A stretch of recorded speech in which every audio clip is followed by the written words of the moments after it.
I have a condition. I came for something. I don't remember what. Oh wait, I was I was in my room. But why I was in my room? Why did I come here? I was looking for something. Did I write it somewhere? In my hand? What's this? Why I wrote this? Remember? What remember? I'm looking for something. Yeah, I know.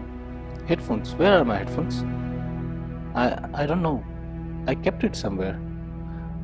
Maybe here, maybe in my room. Let me write it down on my hand. I have a condition.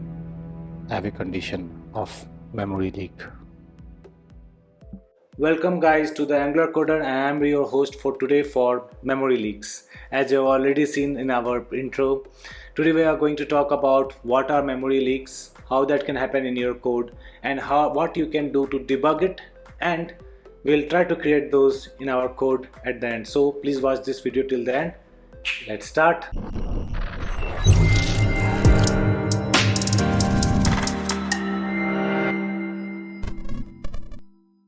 What is memory leak? Memory leak happens when basically your code or your object which you have created is not destroyed by the supported language, consider in C# or in HTML or in JavaScript. If JavaScript is not able to destroy an object which you created when you wanted it to, that is called memory leak. Before we continue to the video, I would like to seriously request you to like this video if you are enjoying it, because it helps me to reach more people. YouTube algorithm takes in consideration of the number of likes I have got. If you add some comments, if you have some questions, please add them in comments. I will try my best to answer it. You can check my other videos. I do answer every question there. So please think about liking and commenting before leaving this video. Thank you. Please enjoy this video. Nice. Consider this: when you create an array, a certain amount of memory is allocated in RAM. And consider now you have created an array in a function, and that function is over. Here the scope of that array was only till that function, and that function is over. That array should be deleted. If it is not getting deleted, that is called a memory leak. How does this memory leak happen in Angular?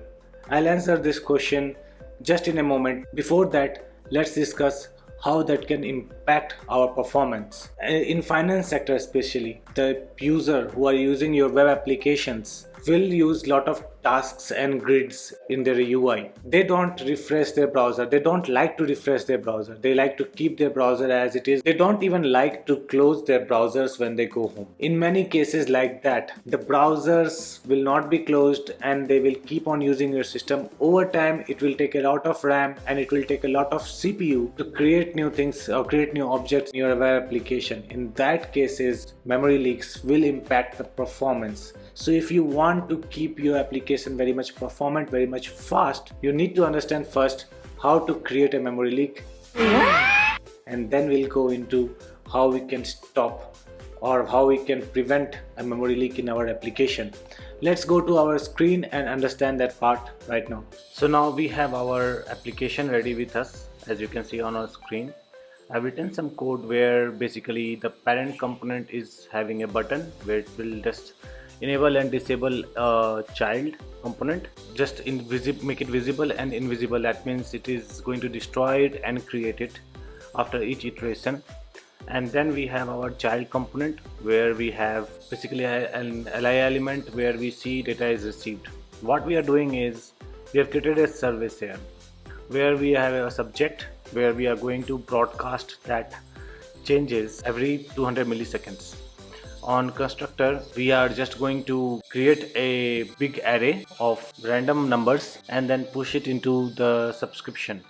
In child component, what we are going to do is we are subscribing to that observable, and then what we are doing is we are pushing the data into data received. This scenario is one of the, I have made it very custom, but generally in application that kind of scenario can happen. Let's start our application and see if we can create the memory leak with this, and why there is a memory leak in this one if it is present. So our application is ready. For normal people, you can see that we are receiving data every 200 milliseconds. You can see dot of data is getting received. Then we can just destroy the child component. Surely you can have lot of elements in your application which is shown and then destroyed. You can have lot of child components which is shown and destroyed. To simulate this scenario, I have just made it faster, but many of your applications can be kept open for a long time and then not closed. So let's see if that is creating a memory leak. To do that, open the debugger tool. You will be visited with elements tab. In that, what you should do is generally go to performance tab.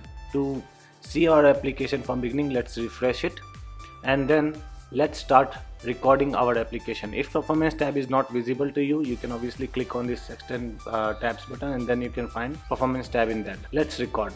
When you start recording, your application will be profiled. Now let's click on visibility and see if our data is getting received every time. Then we'll turn it off.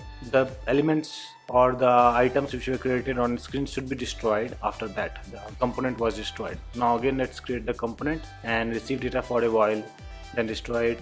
Again, let's create for some time, and then let's destroy it. Right, so let's see what profiling has for us, what profiling has been done for us. So as you can see, in our case, we can see that the memory is increasing every time.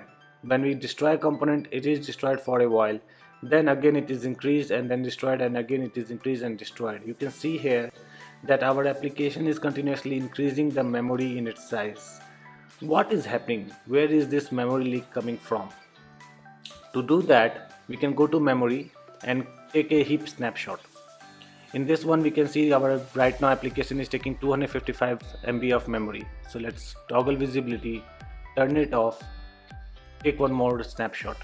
So we can see that 45 MB was added. To see what extra memory was added, you can go to this option on top, click on comparison. That will compare it to the another snapshot which is present in your application. You can see that the extra delta size was added here on the screen. You can see that, right? 40 MB of data was added. That was an array. From these two tabs, performance and memory, we get an idea that our application is leaking some memory in our application. One of the important places to find the memory leak is in our services which are publishing some events. So in this case, we see that our service has published and our child was using it. That created the memory leak, because if you go ahead and debug our code in observable, right, we can see what is happening here. If we click on this, we can see that our service is getting called every 200 milliseconds. That's why we can see there is observers, and in this we can see even our child component was destroyed, observers are still present. There are 4 observables. 4 times we toggled our application. That's why we see 4 observables. Let's go ahead and toggle it few more times. Right, we have toggled 3 more times, and let's see now what is the subscriber count in observable. So we can see now, since we added 3 more child components and destroyed it, we see that observers kept on increasing. This observer has a reference to our child, and that child has the data for our application. Let's see. So since we have destroyed our child component, basically we shouldn't be receiving any more data. So let's remove this debugger point and continue it. We can see still the child is receiving this data. If we continue, we'll keep on receiving from different childs. Data received has a length of 953. Let's continue to this, and now we can see this data has 743. That means there are different child components which are running in parallel, which were not destroyed. One had 973, it should have increased but not decreased. So in this case, we can see there is 33 items in data, and if we continue, there is 23. So you can see there are a lot of child components which are still running in behind code, right? This has 15 items. And now let's try to remove this memory leak. What we have to do in this case is, when you are subscribing to any service observable, wherever subjects you have, you should create an ng destroy to remove that subscription. Let's do that now. Now what we have done is, whenever you subscribe to something, this guy returns back a subscription object. As you can see on the last thing which is written in subscription, there is a subscription object which is returned. So what we'll do is, we will just assign this subscription to sub object. Now whenever you subscribe, we have the subscription object, and through that subscription object we can unsubscribe to any calls which we have done. So on destroy, when the component is destroyed, we are unsubscribing to our calls. Let's see if this thing works correctly in our application. Let's refresh this, if we have the memory leak anymore or not. Let's start recording. We'll toggle. We received some data, we toggle it off, we toggle it again, we received some data, and then we toggle it off again, and then again we toggle it on, we receive some data and we toggle it off. So if we stop it now, you can see the memory increased over time but then decreased again. When we destroyed the object, it decreased again to the normal level. So it always comes back to 3.8 MB of our memory size. Even when we do our heap memory comparison, so we have toggled. Let's create a snapshot. We have 3.8 MB. We did we received some data, we created the component, and then we toggle it off, then we record it again.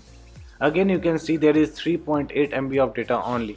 If we compare, we see that there is size delta is very less, and we don't have that array anymore which was taking a lot of memory there. If we toggle it again and toggle it off, then we again take a snapshot, we still have 3.8 MB of data. We are not increasing our memory size to 250 MB or more. You should use your performance tab to analyze the memory usage in your application. You have to tick this checkbox for memory, to see memory in your application and to get the vitals of your application.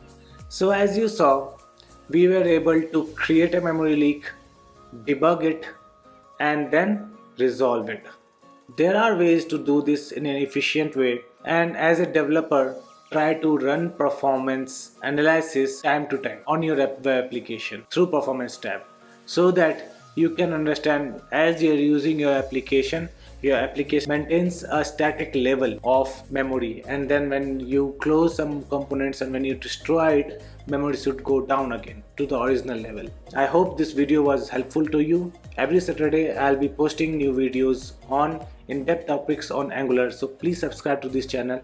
Also, I have other kind of episodes which comes in. We have episode which comes on Monday, which is very lightweight topics, or maybe topics related to JavaScript, maybe little bit lightweight on Angular for freshers. And then there are topics on Wednesdays where I do kind of blogging and my ideas about coding, programming, what kind of questions are asked in interview, or I will take interviews of my friends who are in different fields to give you a complete idea what happens in IT world.